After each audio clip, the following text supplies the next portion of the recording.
బలరామకృష్ణ గారు. ధన్యవాదాలు అధ్యక్ష. ఈ ఎస్ఎన్ భూములు అనేది ఈ పేదల కోసం ఇచ్చినటువంటి భూములన్నీ కూడా గత 2023లో ఆనాటి వైసీపీ ప్రభుత్వం పూర్తి స్థాయిలో దాటి మీద కన్నేసి దోచేయడానికి ప్రయత్నం చేసింది అధ్యక్ష. అందులో లక్షల ఎకరాల భూములన్నింటినీ కూడా వాళ్ళు 596 జీవో ఒకటి పెట్టి పేదల ఆస్తులన్నీ కూడా దోచేయడానికి చాలా వరకు రిజిస్ట్రేషన్ చేసుకున్నారు అధ్యక్ష.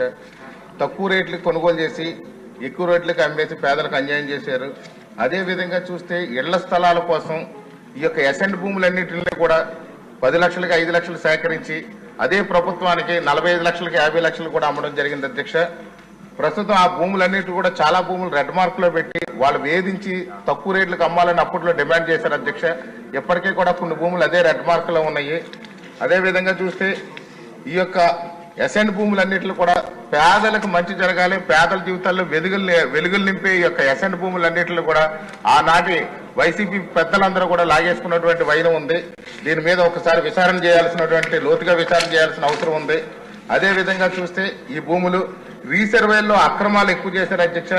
ఎల్పీ నంబర్లు అనేది కొంచెం చాలా మార్పులు ఉన్నాయి, ఎక్కడ రిజిస్ట్రేషన్ అవ్వట్లేదు అధ్యక్ష. 50% భూములన్నీ కూడా ఎల్పీ నంబర్లో తేడాలు ఉండడం వల్ల అవన్నీ కూడా రైతులకి చాలా ఇబ్బందిగా మారింది. ఎక్కడైనా కొంచెం ఏదో కష్టం వచ్చి అమ్ముకోవాలి అని అంటే కూడా ఈ జరాయితీ భూములు కూడా అమ్ముకోలేకుండా అయిపోయినాయి. ఈ కొలతలన్నీ కూడా మార్చేయడం వల్ల భూములు ఎవరికి కూడా కరెక్ట్ గా లేవు అధ్యక్ష. దాన్ని ఆ రీసర్వే రద్దు చేసి పూర్తి స్థాయిలో మనం మళ్ళీ రైతులకు అప్పగించే యోచన ఏదైనా ప్రభుత్వం చేయాలని కోరుతున్నాను అధ్యక్ష. అదేవిధంగా చూస్తే ఈ యొక్క ఆనాటి ముఖ్యమంత్రి ఈ యొక్క పబ్లిసిటీ పిచ్చతో ఫోటోలు అన్నింటినీ కూడా పాస్బుక్ల మీద రాళ్ల మీద వేశారు. ఇప్పటికీ కూడా ఆ రాళ్లు అనేది అక్కడే ఇప్పుడే ఉన్నాయి, అవి తీయించాల్సినటువంటి అవసరం ఉంది అక్కడ. లేకపోతే ఆ యొక్క వేసిన రాళ్ళన్నీ కూడా ఎక్కడ కూడా సక్రమంగా లేవు, కొలతలు మార్చేసేసి వేసిన రాళ్ళు అధ్యక్ష. దీని మీద కూడా ప్రభుత్వం మరోసారి ఆలోచించాలని కోరుతున్నాను. ఈ అసైన్ భూముల్ని చెరువుల్ని కలుపుకొని ఈ యొక్క రియల్ ఎస్టేట్ వ్యాపారంలో కలిపేసుకున్నారు అధ్యక్ష. ముఖ్యంగా మా రాజానగరం నియోజకవర్గంలో అయితే పూర్తి స్థాయి చెరువులు అసైన్ భూములు రెండు కలిపేసుకుని రియల్ ఎస్టేట్ వ్యాపారాలు చేశారు ఆనాటి ఈ యొక్క వైసీపీ నాయకులందరూనే. 100 ఎకరాలని కాజేశారు. దీని మీద పూర్తి స్థాయిలో విచారణ చేసి ఈ యొక్క పేద ప్రజలకు న్యాయం చేయాలని మిమ్మల్ని కోరుతున్నాను అధ్యక్ష. మీ ద్వారా మంత్రి గారిని పూర్తి స్థాయిలో ఈ అసైన్ భూముల మీద మా నియోజకవర్గంలో ముఖ్యంగా రాజానగరం నియోజకవర్గంలో భారీ ఎత్తున అక్రమాలు జరిగినాయి. ఇప్పటికీ కూడా చాలా గ్రామాల్లో రెడ్ మార్క్ పెట్టి పెండింగ్ ఉన్నాయి. వాళ్ళ దగ్గరకు వస్తే మేము షెడ్యూల్ చేస్తాం అన్నారు. దానికి సరైనటువంటి సూచనలు మన అధికారులకు ఇచ్చి వాటిని ఎలా న్యాయం చేయాలో పేదలకనే దాన్ని మంచి యోచన చేయాలని చెప్పి మంత్రి గారు కోరుతున్నాను అధ్యక్ష. ధన్యవాదాలు.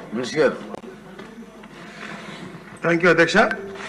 సభ్యులు బతురు రామకృష్ణ గారు అడిగినటువంటి అధ్యక్ష, పేద బడుగు బలహీన వర్గాలందరికీ కూడా వాళ్ళ ఆర్థిక అభివృద్ధి కోసం అధ్యక్ష ఏదైతే నిరుపయోగంగా ఉందో ఖాళీగా ఉన్నటువంటి ప్రభుత్వ భూములన్నీ కూడా అసైన్ చేసే కార్యక్రమం ఆంధ్రప్రదేశ్ ప్రభుత్వం చేపట్టిన అధ్యక్ష.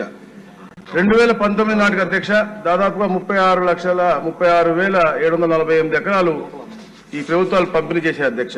అయితే అధ్యక్ష గత ప్రభుత్వం అధ్యక్ష ఎన్నికల ముందు 6 నెలల ముందు అధ్యక్ష సరిగ్గా నిషిద్ధ 22 ఏదైతే ఉందో అధ్యక్ష దాంట్లో 9 లక్షల పైచీలకు రాష్ట్ర వ్యాప్తంగా తొలగించే ఒక ప్రతిపాదన పెట్టుకున్నారు అధ్యక్ష. ఏదైతే వారి యొక్క చట్టం తీసుకొచ్చారు అధ్యక్ష 35 యాక్ట్ తీసుకొచ్చి 20 సంవత్సరాలు పూర్తయిన భూములు సాగు భూములు అలాగే 10 ఏళ్లు పూర్తయినటువంటి ఇంటి స్థలాలు పూర్తి యాజమాన్య హక్కులు కల్పించే దిశగా 2020 ఆంధ్రప్రదేశ్ చట్టం అధ్యక్ష 1977లో సవరణలు చేశారు అధ్యక్ష. అయితే అధ్యక్ష